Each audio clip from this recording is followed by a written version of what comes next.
வணக்கம். உள்ளாட்சி தேர்தலுக்கு தடை கோரிய மனு உயர்நீதிமன்றத்தில் தள்ளுபடியாகியிருப்பது, புதுச்சேரியில் 3 கட்டங்களாக உள்ளாட்சி தேர்தலை நடத்த மாநில தேர்தல் ஆணையம் அறிவித்துள்ளது, ஆட்டோ கட்டணத்தை மாற்றியமைக்க வலியுறுத்தி 2000 தொழிலாளர்கள் போக்குவரத்துத்துறை அலுவலகத்தை முற்றுகையிட்டுள்ள பல செய்திகள் வரவிருக்கின்றன. முதலில் தலைப்பு செய்திகளை பார்ப்போம். உள்ளாட்சி தேர்தலுக்கு தடை கோரிய மனு உயர்நீதிமன்றத்தில் தள்ளுபடி. ஜனவரி 15ஆம் தேதிக்குள் தேர்தலை கட்டாயம் நடத்த உத்தரவு. புதுச்சேரியில் 3 கட்டங்களாக உள்ளாட்சி தேர்தல். ஜனவரி 4ஆம் தேதி முதற்கட்ட தேர்தல் தொடங்குவதாக தேர்தல் ஆணையர் உதித் ரே அறிவிப்பு. ஆட்டோ கட்டணத்தை மாற்றியமைக்க வலியுறுத்தி 2000 தொழிலாளர்கள் போக்குவரத்துத்துறை அலுவலகம் முற்றுகை. போலீசாருடனான வாக்குவாதத்தால் பரபரப்பு. இந்திய மண்டலங்களுக்கு இடையேயான தேசிய கேரம் போட்டி பரிசளிப்பு விழா. ஸ்ரீ சப்தகிரி குழுமத்தினர் பங்கேற்பு.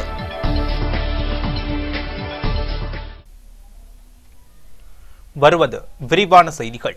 புதுச்சேரியில் உள்ளாட்சி தேர்தலை நடத்த தடை கோரிய மனு மீதான விசாரணையில் மனுவை தள்ளுபடி செய்துள்ள உயர்நீதிமன்றம் ஜனவரி 15ஆம் தேதிக்குள் கட்டாயம் உள்ளாட்சி தேர்தலை நடத்தி முடிக்க வேண்டும் என்றும் உத்தரவு பிறப்பித்துள்ளது. புதுச்சேரியில் உள்ளாட்சி தேர்தலுக்கான தொகுதி வரையறையை மாநில தேர்தல் ஆணையம் வார்டுகள் சுழற்சி முறையில் மாற்றியமைக்கப்பட்டது. இதற்கு அரசியல் கட்சிகள், பல்வேறு அமைப்புகள் எதிர்ப்பு தெரிவிக்கின்றன. இந்நிலையில் சென்னை உயர்நீதிமன்றத்தில் என்ஆர் காங்கிரஸ் பிரமுகர் ஆனந்தலட்சுமி கடந்த 15ஆம் தேதி வழக்கு தொடர்ந்தார். இம்மனு மீதான விசாரணை சென்னை உயர்நீதிமன்றத்தில் கடந்த 29ஆம் தேதி நடைபெற்றது. அப்போது ஆனந்தலட்சுமி தரப்பு வழக்கறிஞர் வி.டி. கோபாலன் மாநில தேர்தல் ஆணையம் முறையாக தொகுதி மறுசீரமைப்பு செய்யவில்லை, முறையான இடஒதுக்கீடு முறையும் பின்பற்றவில்லை என்ற குற்றச்சாட்டுகளை முன்வைத்தார். இதனை விசாரித்த தலைமை நீதிபதிகள் மாநில தேர்தல் ஆணைய தரப்பு வழக்கறிஞர் மனோகரன் கால அவகாசம் கேட்டதால் திங்கட்கிழமை ஒத்திவைத்தனர். அதன்படி இன்று நடைபெற்ற விசாரணையில் மாநில தேர்தல் ஆணையத்தின் சார்பில் விளக்க அறிக்கை தாக்கல் செய்யப்பட்டது. இதனை விசாரித்த நீதிபதிகள் உள்ளாட்சி தேர்தலுக்கு இடைக்கால தடை கூறிய முன்னாள் கவுன்சிலர் ஆனந்தலட்சுமியின் மனுவை தள்ளுபடி செய்தனர். மேலும் உயர்நீதிமன்ற உத்தரவுப்படி புதுச்சேரியில் ஜனவரி 15ஆம் தேதிக்குள் உள்ளாட்சி தேர்தலை நடத்தி அதன் முடிவுகளை நீதிமன்றத்தில் தாக்கல் செய்ய வேண்டும் என்றும் நீதிபதிகள் உத்தரவு பிறப்பித்துள்ளனர். உயர்நீதிமன்றத்தின் இந்த உத்தரவால் தேர்தலை தள்ளி போடும் எண்ணத்தில் உள்ள என்ஆர் காங்கிரஸ் அரசிற்கு பெரும் சிக்கல் ஏற்பட்டுள்ளது. புதுச்சேரியில் 3 கட்டமாக உள்ளாட்சி தேர்தல் நடத்தப்படும் என்று மாநில தேர்தல் ஆணையர் உதித் ரே அறிவித்துள்ளார். முதற்கட்ட தேர்தல் ஜனவரி 4ஆம் தேதி தொடங்குகிறது.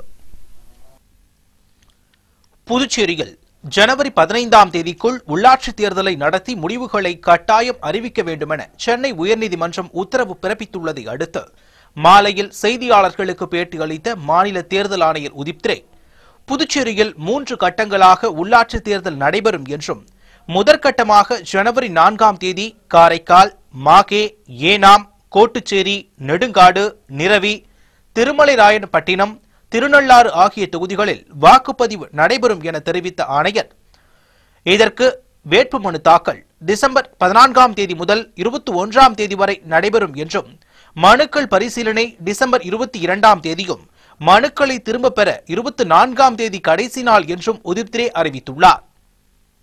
2ஆம் கட்டமாக ஜனவரி 8ஆம் தேதி புதுச்சேரி, உழவர்கரை, அரியாங்குப்பம் ஆகிய தொகுதிகளில் வாக்குப்பதிவு நடைபெறுவதாக தெரிவித்த மாநில தேர்தல் ஆணையர், இதற்கான வேட்புமனு தாக்கல் டிசம்பர் 17ஆம் தேதி முதல் 27ஆம் தேதி வரை நடைபெறும் என்றும், மனுக்கள் மீதான பரிசீலனை டிசம்பர் 26ஆம் தேதியும், மனுக்களை திரும்ப பெற 28ஆம் தேதி கடைசி நாள் என்றும் ஆணையர் உதித் ரே கூறியுள்ளார்.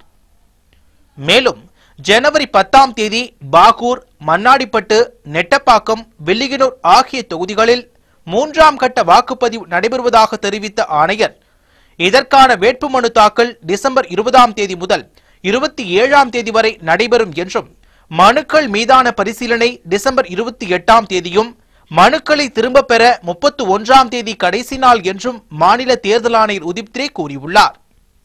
புதுச்சேரியில் 3 கட்டமாக நடைபெறும் உள்ளாட்சி தேர்தலின் வாக்கு எண்ணிக்கை ஜனவரி 12ஆம் தேதி நடைபெறும் என்றும் ஆணையர் அறிவித்துள்ளார். ஆட்டோ மீட்டர் கட்டண அமலுக்கு எதிர்ப்பு தெரிவித்து 2000 தொழிலாளர்கள் போக்குவரத்துத்துறை ஆணையர் அலுவலகத்தை முற்றுகையிட்டதால் பரபரப்பு ஏற்பட்டது. புதுச்சேரியில் ஓடும் அனைத்து ஆட்டோக்களிலும் மீட்டர் பொருத்தி குறைந்த கட்டணம் 2 கிலோமீட்டருக்கு 20 ரூபாய் எனவும் அடுத்து வரும் 1 கிலோமீட்டருக்கு 10 ரூபாய் என கட்டணம் நிர்ணயிக்கப்பட்டு அக்கட்டணத்தையே வசூலிக்க வேண்டும் எனவும் இந்த விதிமுறைகளை பின்பற்றாத ஆட்டோ உரிமையாளர்கள் மீது நடவடிக்கை எடுக்கப்படும் என்று போக்குவரத்து துறை அறிவித்திருந்தது. இதற்கு புதுச்சேரியில் உள்ள ஆட்டோ ஓட்டுநர்கள் கடுமையாக எதிர்ப்பு தெரிவித்தனர்.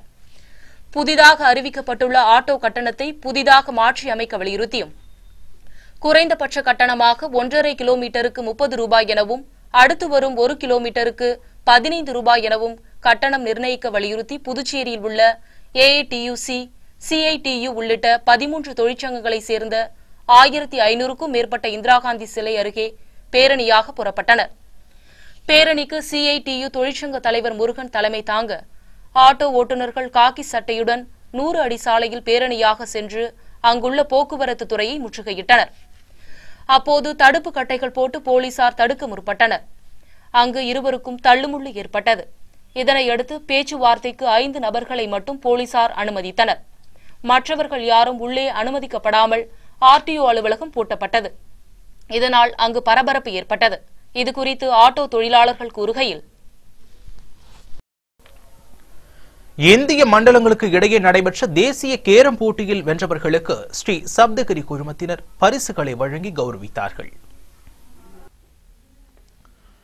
10வது அகில இந்திய மண்டலங்களுக்கு இடையேயான தேசிய கேரம் விளையாட்டுப் போட்டி புதுச்சேரியில் 2 நாட்கள் நடைபெற்றது. இதில் 12 அணிகளில் 120 பேர் பங்கேற்றனர். இறுதிப் போட்டியில் ஆண்களுக்கான பிரிவில் தென் மண்டலத்தை சேர்ந்த முகத் குபரன் முதல் பரிசினை பெற்றார். பெண்கள் பிரிவில் கிழக்கு மண்டலம் முதல் பரிசினை வென்றது. இதற்கான பரிசளிப்பு விழா உப்பளத்தில் நடைபெற்றது. இதில் கலந்து கொண்ட முன்னாள் முதல்வர் வைத்திலிங்கம், ஸ்ரீ சப்தகிரி குழும நிறுவனரும் தொழிலதிபருமான VP சிவக்கொழுந்து, கேரம் சங்க தலைவர் VP ராமலிங்கம் ஆகியோர் சிறப்பு அழைப்பாளர்களாக கலந்து கொண்டு கேரம் போட்டிகளில் வெற்றி பெற்றவர்களுக்கு விருதுகளை வழங்கி கௌரவித்தார்கள். இந்நிகழ்ச்சியில் முன்னாள் அமைச்சர் ஷாஜகான், ஒலிம்பிக் சங்க தலைவர் செல்வம் உள்ளிட்ட பலர் கலந்து கொண்டார்கள். புதுச்சேரிக்கு 10 நாள் பயணமாக வந்துள்ள பிரான்ஸ் MP தியேரி மரியானி போர் நினைவிடத்தில் மலர் வளையம் வைத்து போர் வீரர்களுக்கு அஞ்சலி செலுத்தினார். பிரான்ஸ் நாட்டு நாடாளுமன்றத்தின் உறுப்பினர் தியேரி மரியானி பல்வேறு நிகழ்ச்சிகளில் பங்கேற்க 10 நாள் பயணமாக புதுச்சேரிக்கு வந்துள்ளார். காலையில் கடற்கரை சாலையில் உள்ள பிரெஞ்சு போர் நினைவிடத்திற்கு வந்த அவர் பிரான்ஸ் நாட்டு தேசிய கீதம் முழங்க போரில் உயிர் நீத்த தியாகிகளுக்கு மலர் வளையம் வைத்து அஞ்சலி செலுத்தினார். இந்நிகழ்ச்சியில் பிரான்ஸ் நாட்டு அரசு அதிகாரிகள், புதுச்சேரி பிரதிநிதிகள் பலரும் பங்கேற்றனர். புதுச்சேரியில் பிரபல ரவுடி மணிகண்டன் போலீஸ் பாதுகாப்புடன் நீதிமன்றத்தில் ஆஜர்படுத்தப்பட்டார். விசாரணை டிசம்பர் 17ஆம் தேதிக்கு ஒத்திவைக்கப்பட்டுள்ளது. முதலியார்பேட்டையை சேர்ந்த பிரபல ரவுடி ஜெகன் கடந்த ஆகஸ்ட் மாதம் 10ஆம் தேதி வியாபாரியை மிரட்டி பணம் கேட்ட வழக்கில் நீதிமன்றத்தில் ஆஜர்படுத்தப்பட்டு போலீஸ் வாகனத்தில் பாதுகாப்புடன் அழைத்து செல்லப்பட்ட பிரபல ரவுடி ஜெகன் மீது வெடிகுண்டு வீசி படுகொலை செய்த வழக்கில் கைது செய்யப்பட்டு சிறையில் இருக்கும் வானரப்பேட்டையை சேர்ந்த ரவுடி மர்டர் மணிகண்டன் புதுச்சேரி நீதிமன்றத்தில் விசாரணைக்காக ஆஜர்படுத்தப்பட்டார். இதனால் நீதிமன்றத்தில் SP ராமராஜ் தலைமையில் போலீஸ் பாதுகாப்பு போடப்பட்டிருந்தது. இதனையடுத்து மணிகண்டன் மீதான வழக்கு விசாரணை டிசம்பர் 17ஆம் தேதிக்கு ஒத்திவைத்து நீதிபதி உத்தரவிட்டார். மணிகண்டன் மீது 9 கொலை வழக்கு மற்றும் 10க்கும் மேற்பட்ட பல்வேறு வழக்குகள் நிலுவையில் உள்ளன. ரவுடி ஜெகன் கொலை வழக்கு தொடர்பாக கடந்த 28ஆம் தேதி ஆஜர்படுத்தப்பட்ட மணிகண்டனுக்கு பலத்த பாதுகாப்பு அளிக்கப்பட்டது. பெரிதும் சர்ச்சையை ஏற்படுத்தியது என்பது குறிப்பிடத்தக்கது. வங்கக்கடலில் காற்றழுத்த தாழ்வுநிலை நீடிப்பதால் மேலும் 2 நாட்களுக்கு மழை நீடிக்க வாய்ப்பிருப்பதாக சென்னை வானிலை ஆய்வு மையம் தெரிவித்துள்ளது. வங்கக்கடலில் அந்தமான் அருகே 500 கிலோமீட்டர் தொலைவில் உருவாகியுள்ள காற்றழுத்த தாழ்வு நிலை காரணமாக திங்கட்கிழமை முதல் கடலோர மாவட்டங்களில் மழை பெய்யும் என சென்னை வானிலை ஆய்வு மையம் தெரிவித்துள்ளது. மெல்ல நகர தொடங்கியுள்ள காற்றழுத்தத்தால் தமிழகம் மற்றும் புதுச்சேரியில் பொதுவாக மேகமூட்டம் காணப்படும் என்றும் மாலை நேரங்களில் மிதமானது முதல் கனமழை பெய்ய வாய்ப்புள்ளதாகவும் வானிலை மையம் அறிவித்துள்ளது. விளம்பரத்திற்கு பிறகு வரும் செய்திகள். 12 கோடி ரூபாயில் திருக்காமேஸ்வரர் கோவில் திருப்பணி, முதல்வர் ரங்கசாமி சுவாமி தரிசனம். தானே புயலுக்கு பிறகு AFT பஞ்சாலையில் ஆடை உற்பத்தி, அதன் தலைவர் பாலன் தொடங்கி வைத்தார்.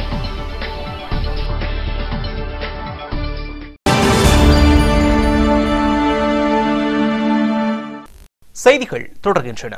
வெலிகனூர் திருக்காமீஸ்வரர் ஆலய பாலஸ்தாபன திருப்பணி தொடக்க விழாவில் முதல்வர் ரங்கசாமி கலந்து கொண்டு சுவாமி தரிசனம் செய்தார்.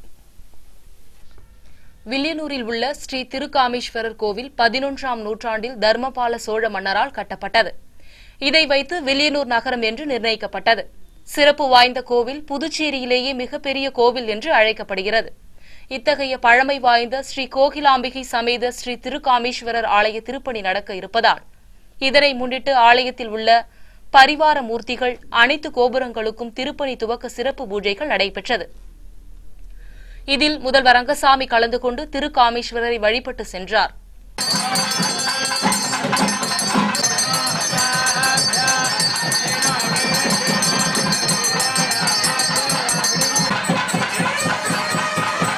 இதனையடுத்து கும்பாபிஷேக திருப்பணிகளுக்காக 11,55 லட்சம் ரூபாய் மதிப்பில் செய்ய அரசு முடிவு செய்துள்ளது. இதன் அடிப்படையில் இந்து சமய நிறுவனங்களின் ஆணையர் மோகன்தாஸ் தலைமையில் கும்பாபிஷேக திருப்பணிகள் துவங்கியது. இதனைத் தொடர்ந்து ஹோமம், பாசுபதா யாகம், 4வது கால பூஜையும் பாலஸ்தாபன பூமி பூஜையும் நடைபெற்றது. இதில் எம்எல்ஏக்கள் நமச்சிவாயம், தேனி ஜெயக்குமார், கார்த்திகேயன், மாவட்ட ஆட்சியர் தீபக்குமார் ஆகியோர் கலந்து கொண்டு சுவாமி தரிசனம் செய்தனர். விழாவில் ஏராளமான பக்தர்கள் கலந்து கொண்டு சுவாமி தரிசனம் செய்தனர். இந்நிகழ்ச்சியின் ஏற்பாடுகளை கோவில் நிர்வாக அதிகாரி மனோகரன் செய்திருந்தார். கடந்த ஓராண்டாக மூடப்பட்டிருந்த ஏஎஃப்டி பஞ்சாலையில் ஆடை உற்பத்தி மீண்டும் துவங்கியுள்ளது. ஜனவரி மாதம் முதல் முழுமையாக ஆலை இயங்கும் என அதன் தலைவர் பாலன் தெரிவித்துள்ளார். கடந்த ஆண்டு டிசம்பர் மாத இறுதியில் ஏற்பட்ட தானே புயலின் தாக்குதலில் சிக்கிய ஏஎஃப்டி பஞ்சாலை இதுநாள் வரை மூடப்பட்டிருந்தது. ஆலை சீரமைப்பு பணி தாமதத்தால் அங்கு பணிபுரிந்த சுமார் 2000 ஊழியர்கள் பணியிழக்கும் அபாயம் ஏற்பட்டது. இதனையடுத்து முதல்வரின் பரிந்துரையின் பேரில் ஆலை சீரமைப்பு பணிகள் அதன் தலைவர் பாலன் தலைமையில் நடைபெற்று கடந்த 26ஆம் தேதி ஏ யூனிட் இயக்கப்பணி தொடங்கியது. இதனைத் தொடர்ந்து பி யூனிட்டில் ஆடை நெய்யும் பணி துவக்க விழா நடைபெற்றது. இவ்விழாவில் பங்கேற்ற பஞ்சாலையின் தலைவர் பாலன் ஆடை நெய்யும் இயந்திரங்களை இயக்கி வைத்தார். இதனிடையே செய்தியாளர்களுக்கு பேட்டியளித்த அவர், தானே புயலால் பாதிக்கப்பட்ட பஞ்சாலையை சீரமைப்பு பணி முடித்துவிட்டு முதல் 2 யூனிட்டுகளை இயக்க ஆரம்பித்துள்ளதாகவும், எஞ்சிய பணிகள் முடிவடைத்தவுடன் ஜனவரி மாதம் முதல் பஞ்சாலை முழுமையாக இயங்கும் என்றும் தெரிவித்துள்ளார். பல்வேறு காரணங்களால் இன்றைக்கு கிட்டத்தட்ட ஒரு 3 ஆண்டுகளுக்கு அதனுடைய உற்பத்தியை முற்றிலும் இழந்துவிட்டு நலிவடைந்த சூழ்நிலையில் இருக்கின்ற காரணத்தினாலே இன்றைக்கு படிப்படியாக A unit, B unit, C unit ஆகிய முழுமையாக இயங்கிக் கொண்டிருக்கின்றது. இன்னும் இது முழுமையான உற்பத்தியை அடைவதற்கு ஜனவரி மாதம் ஒரு கால அளவை நிர்ணயித்திருக்கிறது. முத்திரையர்பாளையம் முத்துமாரியம்மன் ஆலய கட்டுமானத்திற்கான பூமி பூஜையை தமிழ்ச்செல்வன் எம்எல்ஏ தொடங்கி வைத்தார். முத்திரையர்பாளையம் சேரன் நகர் ஸ்ரீ முத்துமாரியம்மன் ஆலயத்தின் பூமி பூஜை விழா நடைபெற்றது. இப்பூமி பூஜை விழாவில் சிறப்பு அழைப்பாளராக சட்டமன்ற உறுப்பினர் தமிழ்ச்செல்வன் கலந்து கொண்டு பூமி பூஜையை துவக்கி வைத்தார். இந்நிகழ்ச்சியில் ஆலய நிர்வாகிகள், என்ஆர் காங்கிரஸ் பிரமுகர்கள் மற்றும் நகர பொதுமக்கள் என பலர் கலந்து கொண்டனர். மணவெளி தொகுதியில் பொதுமக்களுக்கான சேவை மையத்தை புருஷோத்தமன் எம்எல்ஏ தொடங்கி வைத்தார். மணவெளி தொகுதிக்குட்பட்ட மக்கள் பயன்பெறும் வகையில் ஜே வாடகையில்லா சேர்கள் மற்றும் துணிப்பந்தல் சேவை ஆரம்ப விழா தவளக்குப்பத்தில் நடைபெற்றது. இவ்விழாவில் சிறப்பு அழைப்பாளராக சட்டமன்ற உறுப்பினர் புருஷோத்தமன் கலந்து கொண்டு இலவச சேவை மையத்தை தொடங்கி வைத்தார். இந்நிகழ்ச்சியில் சுந்தரமூர்த்தி, மூர்த்தி, கணேசன், வாசுதேவன், தயாளன், மணி மற்றும் அதிமுக பிரமுகர்கள் பலர் கலந்து கொண்டனர்.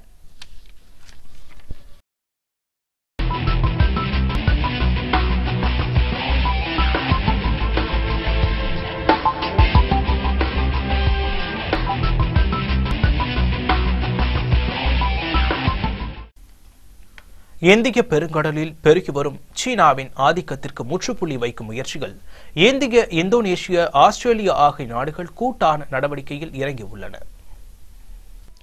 இந்தியா, ஆஸ்திரேலியா ஆகிய நாடுகளின் முக்கிய பகுதியாக விளங்கும் இந்திய பெருங்கடலில் அண்மை காலமாக சீனா உருவெடுத்துள்ளது. இது அப்பகுதியின் பெரும் நாடுகளான இந்தியா, இந்தோனேஷியா, ஆஸ்திரேலியா ஆகிய நாடுகளுக்கு தலைவலியாக மாறியுள்ளது.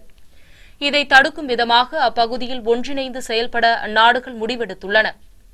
சீனாவின் ஆதிக்கத்தை தடுக்க போராடி வரும் அமெரிக்காவின் மறைமுக ஆதரவும் இந்நாடுகளுக்கு இருப்பதாக தகவல்கள் தெரிவிக்கின்றன. அரசியல் முக்கியத்துவம் வாய்ந்த இம்முடிவு எவ்வித விளைவுகளையும் ஏற்படுத்த உள்ளதென்பதை பிற நாடுகள் உன்னிப்பாக கவனித்து வருகின்றன.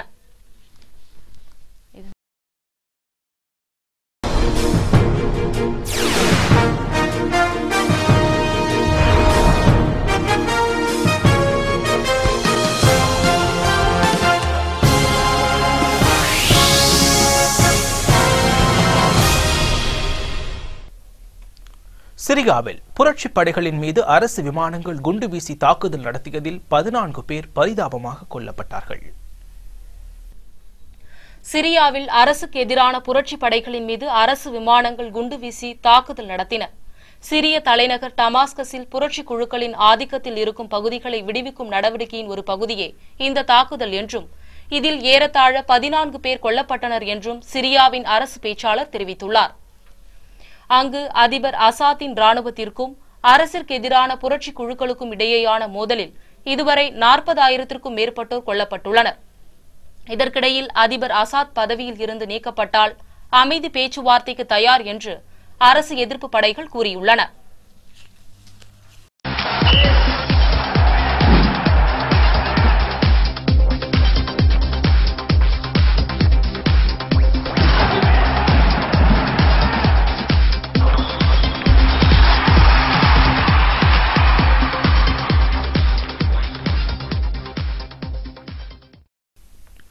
இந்திய பயணத்தின் போது பாகிஸ்தான் வீரர்கள் தனியார் பார்ட்டிகளில் பங்கேற்க பாகிஸ்தான் கிரிக்கெட் வாரியம் தடை விதித்துள்ளது. கடந்த 2008 மும்பையில் நடந்த பயங்கரவாத தாக்குதலுக்கு பின்பு இந்தியா பாகிஸ்தான் ஆகிய இரு நாடுகளுக்கு இடையேயான கிரிக்கெட் தொடர் நடக்கவில்லை. பல்வேறு முயற்சிகளுக்கு பின்பு மத்திய அரசு ஒரு வழியாக அனுமதி அளிக்க பாகிஸ்தான் அணி இம்மாதம் இந்தியா செல்கிறது. தற்பொழுது நடைபெற்று வரும் இங்கிலாந்து தொடருக்கு இடையில் கிடைக்கும் ஓய்வு நாட்களில் இரு அணிகளும் T20 3 ஒருநாள் போட்டிகளில் மோத உள்ளன. போட்டி நடைபெறவுள்ள மைதானங்களில் பாதுகாப்பு ஏற்பாடுகளை கண்காணிக்க பிசிபி செய்தி தொடர்பாளர் நதீம் சர்வார், பாதுகாப்பு மற்றும் காவல்துறை தலைவர் ஈஷான் சாதிக் ஆகியோர் அடங்கிய குழு இந்தியா சென்றுள்ளது. இதுகுறித்து நதீம் சர்வார் கூறுகையில், இந்திய பயணத்தின் போது பாகிஸ்தான் வீரர் தனியார் பார்ட்டிகளில் பங்கேற்க அனுமதி மறுக்கப்பட்டுள்ளது. அதேபோல வீரர்கள் தங்க உள்ள ஓட்டல்களுக்கும் பலத்த பாதுகாப்பு ஏற்பாடுகள் செய்யப்பட்டுள்ளன. வீரர்களை பார்க்க அவர்களது உறவினர்கள், நண்பர்களுக்கு தடை விதிக்கப்பட்டுள்ளது. சமீபத்தில் இலங்கையில் நடந்த T20 உலக கிண்ண தொடரின் பின்பற்றப்பட்ட அனைத்து பாதுகாப்பு விதிமுறைகளையும் பாகிஸ்தான் வீரர்கள் கடைபிடிக்க வேண்டும் என்று வலியுறுத்தப்பட்டுள்ளதாகவும் கூறியுள்ளார்.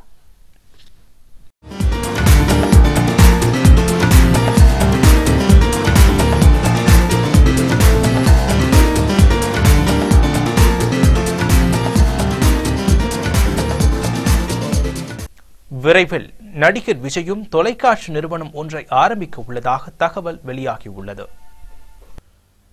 கோலிவுட்டில் முன்னணி நாயகனாக திகழும் நடிகர் விஜய் தனது ரசிகர் மன்றத்தை 2009ஆம் ஆண்டு மக்கள் இயக்கம் என மாற்றினார். இந்நிலையில் படங்களில் நடித்து வருவதோடு தொலைக்காட்சி நிறுவனத்தினை ஆரம்பிப்பதற்கான முறையான அனுமதிகளை பெறும் முயற்சிகளில் தீவிரம் காட்ட ஆரம்பித்துள்ளார். இதன் மூலம் கட்சி கொடியுடன் நிற்கும் விஜயின் அரசியல் வாழ்க்கை தொலைக்காட்சி நிறுவனம் ஆரம்பிப்பதுடன் அடுத்த கட்டத்திற்கு நகர உள்ளதாம். மேலும் கட்சி ஆரம்பிக்க கொள்கை இல்லை என்றாலும் தொலைக்காட்சி ஆரம்பிக்க வேண்டும் என்ற கொள்கை இல்லையெனில் அரசியல் நடத்துவது முடியாத காரியம் என விஜயின் நண்பர் வட்டாரம் கொடுத்த ஆலோசனைகளே விஜயை இவ்வாறு தூண்டியுள்ளதாம்.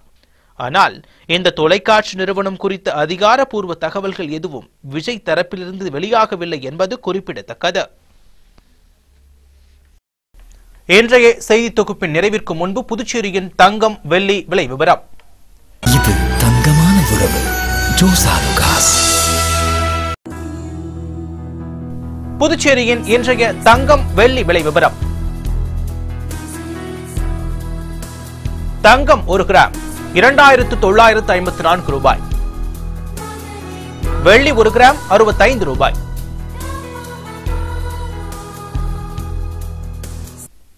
மீண்டும் முக்கிய செய்திகள். உள்ளாட்சி தேர்தலுக்கு தடை கோரிய மனு உயர்நீதிமன்றத்தில் தள்ளுபடி. ஜனவரி 15ஆம் தேதிக்குள் தேர்தலை கட்டாயம் நடத்த உத்தரவு. புதுச்சேரியில் 3 கட்டங்களாக உள்ளாட்சி தேர்தல். ஜனவரி 4ஆம் தேதி முதற்கட்ட தேர்தல் தொடங்குவதாக தேர்தல் ஆணையர் உதிப்த்ரே அறிவிப்பு. ஆட்டோ கட்டணத்தை மாற்றியமைக்க வலியுறுத்தி 2000 தொழிலாளர்கள் போக்குவரத்து துறை அலுவலகம் முற்றுகை. போலீசாருடனான வாக்குவாதத்தால் பரபரப்பு. இந்திய மண்டலங்களுக்கு இடையேயான தேசிய கேரம் போட்டி பரிசளிப்பு விழா. ஸ்ரீ சப்தகிரி குழுமத்தினர் பங்கேற்பு. 12 கோடி ரூபாயில் திருக்காமேஸ்வரர் கோவில் திருப்பணி. முதல்வர் ரங்கசாமி சுவாமி தரிசனம். தானே புயலுக்கு பிறகு AFT பஞ்சாலையில் ஆடை உற்பத்தி. அதன் தலைவர் பாலன் தொடங்கி வைத்தார். இத்துடன் செய்தி தொகுப்பு நிறைவு பெறுகின்றன. வணக்கம்.